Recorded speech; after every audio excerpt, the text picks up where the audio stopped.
ನಮ್ಮ ಒತ್ತಾಯಗಳೇನಂತಂದರೆ, ಈಗಾಗಲೇ ಸರ್ಕಾರ 1999ರಲ್ಲಿ ಅವ್ರಿಗೆ ಏನೋ ಉಚಿತ ಶಾಲೆ ನಡೆಸೋದಕ್ಕೆ, ಬಡ ಮಕ್ಕಳಿಗೋಸ್ಕರ ವೃದ್ಧಾಶ್ರಮ ಮಾಡಲಿಕ್ಕೆ ಮತ್ತು ಕಣ್ಣಿನ ಆಸ್ಪತ್ರೆ ಮಾಡೋದಕ್ಕೆ ಅಂತೇಳಿ ಅವ್ರಿಗೆ ಜಾಗ ಕೊಟ್ಟಿದ್ದಾರೆ. ಇದ್ಯಾವುದು ಫುಲ್ಫಿಲ್ ಮಾಡಲಿಲ್ಲ ಅಂತಂದರೆ ಸರ್ಕಾರ ವಾಪಸ್ ತೊಗೊಳ್ಬೋದು ಅನ್ನೋದು ಕೂಡ ಕಂಡೀಷನ್ ಹಾಕಿದ್ದಾರೆ. ಅವ್ರೇನೋ ಡೆವಲಪ್ಮೆಂಟ್ ಮಾಡಬೇಕು ಅಂತಂದರೆ ಬೈಯಪ್ಪಯಿಂದ ಅಪ್ರೂವಲ್ ತೊಗೊಳ್ಬೇಕು ಅಂತ ಕೂಡ ಕಂಡೀಷನ್ ಹಾಕಿದ್ದಾರೆ. ಇವೆಲ್ಲ ಸುಮಾರು 25-26 ವರ್ಷ ಆಯಿತು ಅವ್ರಿಗೆ ಮಂಜೂರಾಗಿ. ಒಂದೇ ಒಂದು ಕೂಡ ಇವ್ರೇನು ಕಂಡೀಷನ್ಸ್ ಹಾಕಿದ್ರೆ ಒಂದು ಫುಲ್ಫಿಲ್ ಆಗಿಲ್ಲ, ಒಂದು ಮಾಡಿಲ್ಲ. ಅದಕ್ಕೆ ನಾವು ಸರ್ಕಾರನ ಒತ್ತಾಯ ಮಾಡ್ತಾ ಇದ್ದೀವಿ, ಜಿಲ್ಲಾಧಿಕಾರಿನ ಒತ್ತಾಯ ಮಾಡ್ತಾ ಇದ್ದೀವಿ, ಈ ಕೂಡಲೇ ಪರಿಶೀಲನೆ ಮಾಡಿ ಆ 30 ಎಕರೆ 9 ಗುಂಟೆ ಜಾಗನ ವಾಪಸ್ ಪಡ್ಕೊಳ್ಳಿ. ಜೈನ್ ಟೆಂಪಲ್ ಕಟ್ಟಕ್ಕೆ ಮಾತ್ರ ನಾವು ಜಾಗ ಕೊಟ್ಟಿಲ್ಲ ಸರ್ಕಾರ, ದೇವನಹಳ್ಳಿ ಜನರಿಗೆ ಅನುಕೂಲ ಆಗಲಿ ಅಂತೇಳಿ ದೇವನಹಳ್ಳಿ ಜನರ ಕಿರೀಟ, ಅದು ಅಕ್ಷಮಿತೆ ಅಂತ ಜಾಗನ ಅವ್ರು ಕೊಟ್ಟಿರೋಂಥದ್ದು. ದೇವನಹಳ್ಳಿ ಜನಕ್ಕೆ ಅನ್ಯಾಯ ಮಾಡ್ತಾ ಇದ್ರೆ ಅವ್ರಿಗೆ ಯಾಕೆ ಕೊಡ್ಬೇಕು ಜಾಗ? ಕೊಂಡುಕೊಳ್ಳಿ, ಅವ್ರದ್ದು ದುಡ್ಡಿದೆ ಇವತ್ತು. ಆ ಜಾಗ 30 ಎಕರೆ 9 ಗುಂಟೆ ಅಂದರೆ ಕನಿಷ್ಠ 200-250 ಕೋಟಿ ರೂಪಾಯಿ ಆಗುವಂಥ ಜಾಗ, ಅಷ್ಟು ಬೆಲೆ ಬಾಳೋ ಜಾಗ ದೇವನಹಳ್ಳಿ ಸೊತ್ತು, ದೇವನಹಳ್ಳಿ ಜನರ ಸೊತ್ತು. ಇವತ್ತು ಉಚಿತವಾಗಿ ಜನರು ಕೊಟ್ಟು ಇವತ್ತು ದೇವನಹಳ್ಳಿ ಜನರ ಮೇಲೆ ಕೇಸ್ ಹಾಕ್ಸ್ಕೊಳ್ತಾ ಇದ್ದಾರೆ. ಇವತ್ತು ನಾನು ಕೂಡ ಅದರಲ್ಲಿ ಒಬ್ಬ ವ್ಯಕ್ತಿ, ನಾವು ದೇವಸ್ಥಾನಕ್ಕೆ ಹೋಗಿದ್ರೆ CC ಕ್ಯಾಮ್ರಾ ಇಟ್ಕೊಂಡು ಅದ್ರ ಮೇಲೆ ಕಂಪ್ಲೇಂಟ್ ಕೊಟ್ಟು ನಮ್ಮ ಕೈಲೆಲ್ಲ ಮುಚ್ಚಳಿಕೆಗಳು ಬರ್ಸ್ಕೊಂಡಿದ್ದಾರೆ. ನಾವು ಇವತ್ತು ಅಲ್ಲೆಲ್ಲಿ ಹೆಜ್ಜೆ ಇಡೋಕ್ಕೆ ಇಲ್ಲ. ನಾವು ಅಲ್ಲಿ ಆಟ ಆಡಿ ಬೆಳೆದಂಥ ಜಾಗ, ನಮ್ಮ ದೇವನಹಳ್ಳಿ ಜಾಗಕ್ಕೆ ಈ ಥರ ತೊಂದರೆ ಕೊಡ್ತಾ ಇದ್ದಾರೆ. ದೇವನಹಳ್ಳಿ ಜನರಿಗೆ ಅನುಕೂಲ ಮಾಡ್ತೀವಿ ಅಂತೇಳಿ ಕೈಯಲ್ಲಿ ಕೋಲ್ ಇಟ್ಕೊಳ್ಳೋದು, ಹಿಂದ್ಗಡೆ ಬೆಣ್ಣೆ ಮಾತಾಡೋದು, ಎಷ್ಟು ನಮ್ಮನ್ನು ಯಾಮಾರಿಸ್ತಾರೆ. ಅದಕ್ಕೆ ನಾವು ಒತ್ತಾಯ ಮಾಡ್ತಾ ಇದ್ದೀವಿ, ಈ ಏನು ಕಂಡೀಷನ್ಸ್ ಹಾಕಿದರೆ ಇವ್ಯಾವುದೂ ಕೂಡ ಫುಲ್ಫಿಲ್ ಆಗಿಲ್ಲ. ಜಿಲ್ಲಾಧಿಕಾರಿಗಳು ಪರಿಶೀಲನೆ ಮಾಡಬೇಕು, ಸರ್ಕಾರದಕ್ಕೆ ವಾಪಸ್ ತಗೊಳ್ಬೇಕು. ಜೊತೆಗೆ ನಮ್ಮ ದೇವನಹಳ್ಳಿ ಜನ ಯಾವತ್ತೇ ಜಾತ್ರೆಗಳಾಗಲಿ, ದೊಡ್ಡ ದೊಡ್ಡ ಹಬ್ಬಗಳಾಗಲಿ, ಹರಿದಿನಗಳಾಗಲಿ, ಗಣೇಶನ ಹಬ್ಬದ ದಿವಸ ನೇಕರ್ ಸಮುದಾಯ, ಒಂದು ಸಮುದಾಯ ಪೂರ್ತಿ ಗಣೇಶನಪ್ಪ ಗಣೇಶನೋಡ ಸಂದರ್ಭದಲ್ಲಿ ಮೇಲೆ ಹೋಗಿ ಕಾಯಿ ಇಲ್ಲುಡಿಯೋದಲ್ಲ, ಗಣೇಶನ ಕಾಯಿ ಬೆಟ್ಟದ ಮೇಲೆ ಸರ್ತಿ ಹೆಣ್ಣು ಮಕ್ಕಳೆಲ್ಲ ಸೇರಿ ದೀಪಗಳನ್ನು ಹೊತ್ಕೊಂಡು ಹೋಗಿ ಅಲ್ಲಿ ಕಾಯಿ ಹೊಡ್ಕೊಂಡು ಪೂಜೆ ಮಾಡಿಕೊಂಡು ಬರ್ತಾ ಇದ್ದಂಥ ಜಾಗ ಇವತ್ತು ಇವ್ರು ಅಕ್ರಮ ಮಾಡಿಕೊಂಡು ಬೀಗ ಹಾಕಿರೋದಕ್ಕೆ ನಮ್ಮ ಹೆಣ್ಮಕ್ಳೆಲ್ಲ ಸಂಪ್ರದಾಯನ ಬಿಟ್ಬಿಟ್ಟಿದ್ದಾರೆ. ಇವತ್ತು ಅಲ್ಲಿ ಹೋಗೋಕ್ಕೆ ಆಗ್ತಲ್ಲ, ಹೋದ್ರ ಮೇಲೆಲ್ಲ ಕೇಸ್ ಹಾಕ್ತಾರೆ. ಅದಕ್ಕೆ ದೇವಾಲಯಗಳಿಗೆ ಬೀಗ ಹಾಕಿರೋದನ್ನ ಈ ಕೂಡಲೇ ತೆರವುಗೊಳಿಸಬೇಕು. ಇವತ್ತಿಂದನೇ ನಾನು ಪೊಲೀಸ್ ಇಲಾಖೆಗೂ ಮನವಿ ಮಾಡಿದ್ವಿ, ಮನೆ ಹೋಗಿ ಎಲ್ಲ ಲೆಟರ್ ಕೂಡ ಕೊಟ್ಟು ಬಂದಿದ್ದೀವಿ. ಈ ಕೂಡಲೇ ದೇವಾಲಯಕ್ಕೆ ಏನು ಬೀಗ ಹಾಕಿರೋ ಬೀಗಗಳನ್ನ ತೆರವುಗೊಳಿಸಬೇಕು, ಬಂಡೆ ಹೊಡಿಬಾರ್ದು ಅಂತ ಹೇಳ್ಬಿಟ್ಟು ಸರ್ಕಾರ ನೋಟಿಫಿಕೇಶನ್ ಮಾಡಿದೆ. ಅಂಥ ನೋಟಿಫಿಕೇಶನ್ ಇದ್ರೂ ಕೂಡ ಇವತ್ತು ಬಂಡೆ ಹೊಡಿತಾರೆ. ಆ ಬಂಡೆ ಹೊಡೆದಿರೋದಕ್ಕೆ ಕ್ರಿಮಿನಲ್ ಕೇಸ್ ಹಾಕ್ಬೇಕು ಅವ್ರ ಮೇಲೆ. ನಾವು ಜೈನ ಧರ್ಮದವರು ಭಾಳ ಸಾತ್ವಿಕರು, ನಾವು ಮೋಸ ಮಾಡಲ್ಲ, ಸುಳ್ಳು ಹೇಳಲ್ಲ ಅಂತಾರೆ. ದೇವನಹಳ್ಳಿ ಇರೋಂಥವ್ರನ್ನ ಎತ್ಕಟ್ಕೊಂಡು ಒಬ್ಬರ ಮೇಲೆ ಒಬ್ಬರನ್ನ ಹಾಕಿ ಇವ್ರ ಆಸ್ತಿ ಹೊಡೆಯೋದಕ್ಕೋಸ್ಕರ ದೇವನಹಳ್ಳಿ ಜನರನ್ನೇ ಡಿವೈಡ್ ಮಾಡ್ತಾ ಇದ್ದಾರೆ. ಇದನ್ನ ಅವರೇ ಅರ್ಥ ಮಾಡ್ಕೊಳ್ಬೇಕು ಏನು ಮಾಡ್ತಾ ಇದ್ದೀವಿ ಅಂತ. ಅದಕ್ಕೆ ಯಾವುದೇ ಕಾರಣಕ್ಕೂ ಈ ಬಂಡೆ ಅದು ದೇವನಹಳ್ಳಿ ಗುಡ್ಡ, ಅದು ಆ ಬೆಟ್ಟನೇ ಹೊಡಿಬಾರ್ದು ಅಂತ ಆಡಿದ್ರು ಕೂಡ ಇವ್ರಿಗೊಂದು ಕಾನೂನು, ದೇವನಹಳ್ಳಿ ಜನರಿಗೊಂದು ಕಾನೂನು ಇದೆಯಾ? ಇವ್ರು ಎಲ್ಲ ಕಾನೂನುಗಳನ್ನ ಗಾಳಿಗೆ ತೂರಿ ಇವತ್ತು ಕಲ್ಲು ಬಂಡೆ ಹೊಡಿತಾರೆ, ಗಿಡ ಮರಗಳು ಹೊಡಿತಾರೆ. ದೇವಸ್ಥಾನ ಹಿಂದ್ಗಡೆ ದೊಡ್ಡದೊಂದು ಬಂಡೆ ಇದೆ, ಅವ್ರ ಹಿಂದ್ಗಡೆ ಅಲ್ಲಿ ಬ್ಲಾಸ್ಟ್ ಮಾಡಿದ್ರೆ ಈ ಬಂಡೆ ಬಂದು ದೇವಸ್ಥಾನ ಬಿದ್ದೋಗುತ್ತೆ. ಅದು ಮುಜರಾಯಿ ಇಲಾಖೆ ದೇವಸ್ಥಾನ, ಮುಜರಾಯಿ ಇಲಾಖೆಯಲ್ಲಿ ಇರುವಂಥ ದೇವಸ್ಥಾನ. ಹಿಂದ್ಗಡೆ ಎಲ್ಲ ಕಟ್ಟಿಂಗ್ ಮಾಡಿ ಬಂಡೆಗಳಲ್ಲಿ ಈ ಕಡೆ ತಳ್ಳಿ ಆ ದೇವಸ್ಥಾನನ ದಬ್ಬು ಬಿಟ್ಟು ಅದನ್ನು ಕೂಡ ಕಬಳಿಸ್ಬೇಕು ಅನ್ನೋಂಥ ಉದ್ದೇಶ ಅವ್ರದ್ದು, ಇನ್ನೇನು ಬೇರೆ ಉದ್ದೇಶ ಇಲ್ಲ.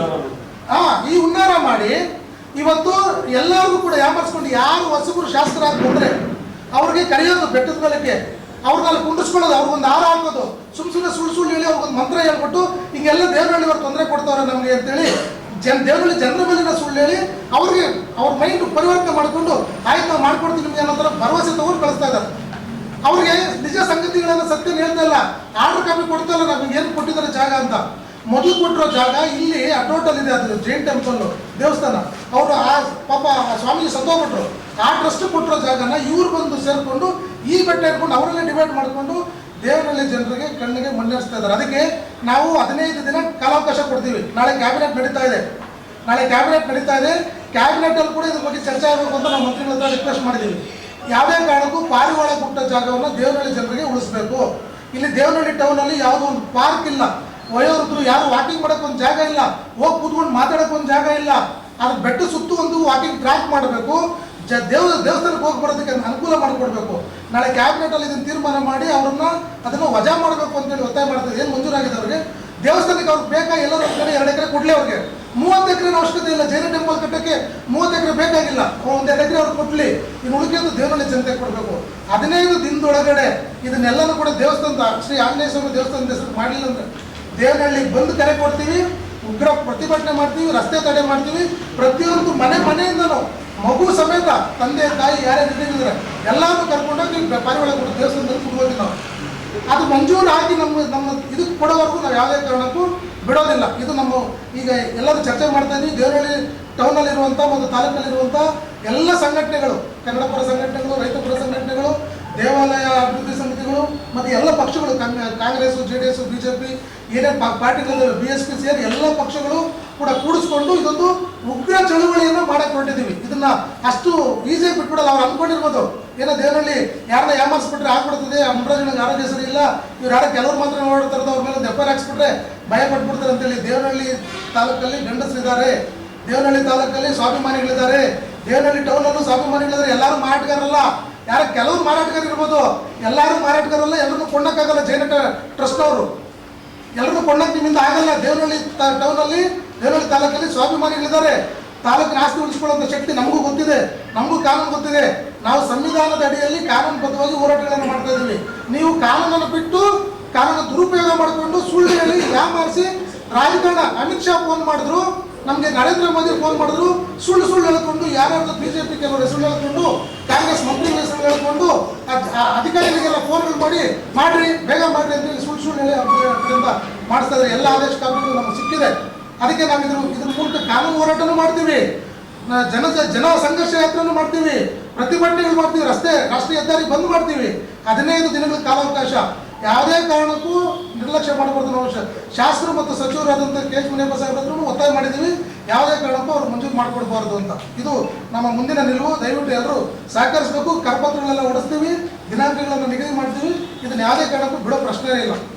ಅವ್ರು ಏನು ಹೇಳಿದ್ದಾರೆ ಅಂದರೆ, ಆಂಜನೇಯ ಸ್ವಾಮಿ ದೇವಸ್ಥಾನ ಕಡ್ಲೆಕಾಯಿ ಪಕ್ಷ ಜಾಗ ನಾವು ಕೇಳಿಲ್ಲ ಅಂತ ಹೇಳಿದ್ದಾರೆ.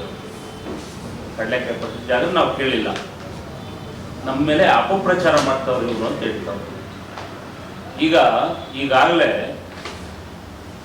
ಅಲ್ಲಿರ್ತಕ್ಕಂಥ ಗವಿಲಿಂಗೇಶ್ವರ ಸ್ವಾಮಿ, ಗವಿ ವೀರಭದ್ರ ಸ್ವಾಮಿ, ಗಣಪತಿ, ನಾಗರಕಲ್ಲುಗಳು, ಸಾಧು ಸಂತರು ಇರ್ತಕ್ಕಂಥ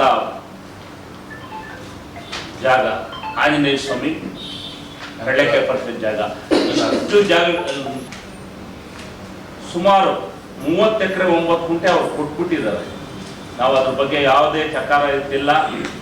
ಸರ್ಕಾರ ಕೊಟ್ಟಿದೆ. ಆ ಒಂದು ಇದಕ್ಕೆ ನಾವು ಯಾವುದು ತಕರಾರು ಮಾಡಕ್ ಹೋಗಿಲ್ಲ. ಇವತ್ತಿಗೂ ಅವ್ರ ಹತ್ರ ಹೋಗಿ ನಾವು ಯಾಕಪ್ಪ ಅಂತಲೂ ಕೇಳೂ ಇಲ್ಲ.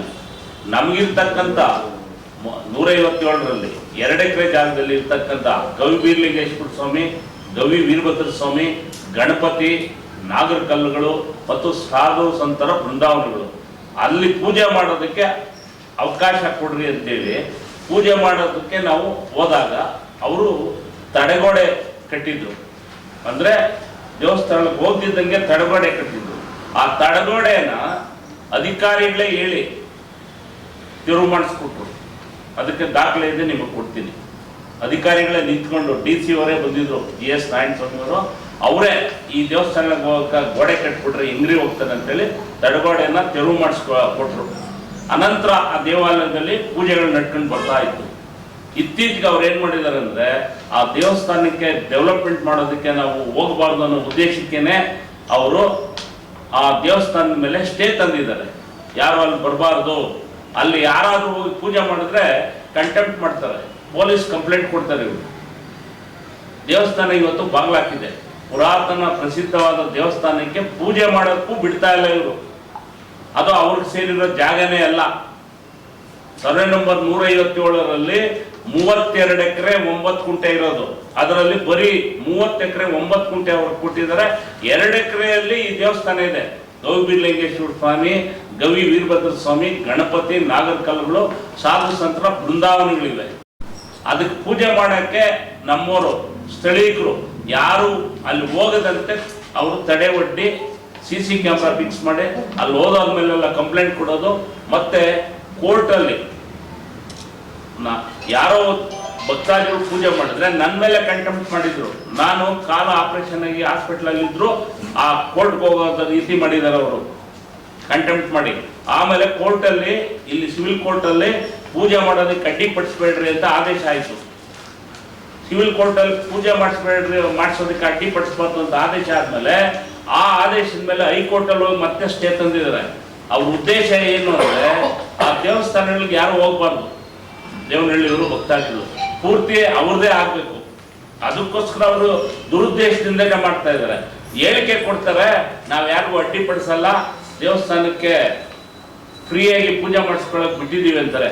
ನೀವೆಲ್ಲ ಪತ್ರಕರ್ತರಿದ್ದೀರಿ, ದಯವಿಟ್ಟು ಹೋಗಿ ನೋಡಿ ಏನ್ ಮಾಡಿದ್ದಾರೆ ಅಂತ. ಈಗ ಅಲ್ಲಿ ಒಂದೇ ಒಂದು ಉತ್ತರ ಹೇಳ್ತಾರೆ, ಮುಂದೆ ಗೇಟ್ ಇಟ್ಟಿದ್ದೀವಿ, ಗೇಟ್ ಬೀಗ ಹಾಕಿದ್ರೆ ದೇವಸ್ಥಾನದ ಒಳಗಡೆ ಒಬ್ರು ಹೋಗಕ್ಕಾಗದೇ ಇಲ್ಲ. ಬೀಗ ಹಾಕಿದ್ಮೇಲೆ ಹೆಂಗ್ ಹೋಗ್ತಾರೆ ಇವರು? ಅನೈತಿಕ ಚಟುವಟಿಕೆ ನಡೀತದೆ ಆ ದೇವಸ್ಥಾನದಲ್ಲಿ, ಅದಕ್ಕೋಸ್ಕರ ನಾವು ಕೋರ್ಟಿಂದ ಸ್ಟೇ ತಂದಿದ್ದೀವಿ, ಒಳಗಡೆ ಹೋದಂತೆ ತಡೆ ಒಡ್ಡಿದ್ದೀವಿ ಅಂತ ಹೇಳ್ತಾರೆ. ಬಿಟ್ರೆ ಬೇರೆ ಇನ್ನೇನು ಹೇಳ್ತಿಲ್ಲ. ಸ್ಟೇಟ್ಮೆಂಟ್ ಅಲ್ಲಿ ಏನ್ ಹೇಳ್ತಾರೆ, ಭಕ್ತಾದಿಗಳಿಗೆ ನಾವು ತೊಂದರೆನೇ ಮಾಡಿಲ್ಲ, ದೇವಸ್ಥಾನಕ್ಕೆ ಪೂಜೆ ಮಾಡಕ್ ಬಿಟ್ಟಿದ್ದೀವಿ ಅಂತಾರೆ. ನೀವು ಹೋಗಿ ನೋಡ್ರಿ ಏನ್ ಮಾಡಿದ್ದಾರೆ ಅಂತ. ಬೀಗ ಹಾಕಿದ್ದಾರೆ ಗೇಟ್ಗೆ, ಕೋರ್ಟಲ್ಲಿ ಸ್ಟೇ ತಂದಿದ್ದಾರೆ. ನಾವು ಹೋದ್ರೆ ನಮ್ಮೆಲ್ಲ ಕಂಟೆಂಪ್ಟ್ ಮಾಡ್ತಾರೆ. ಇದು ಅವರು ಹೇಳಿಕೆ ನಂಬರ್ 1. ಕನ್ನಡ ಮತ್ತು ಸಂಸ್ಕೃತಿ ಇಲಾಖೆಯಿಂದ 5 ಕೋಟಿದು ಸಾಹಿತ್ಯ ಭವನ ಆಗಿದೆ 2-3ರಲ್ಲಿ, ಯಾವುದು ಬಲಗಡೆಗೆ.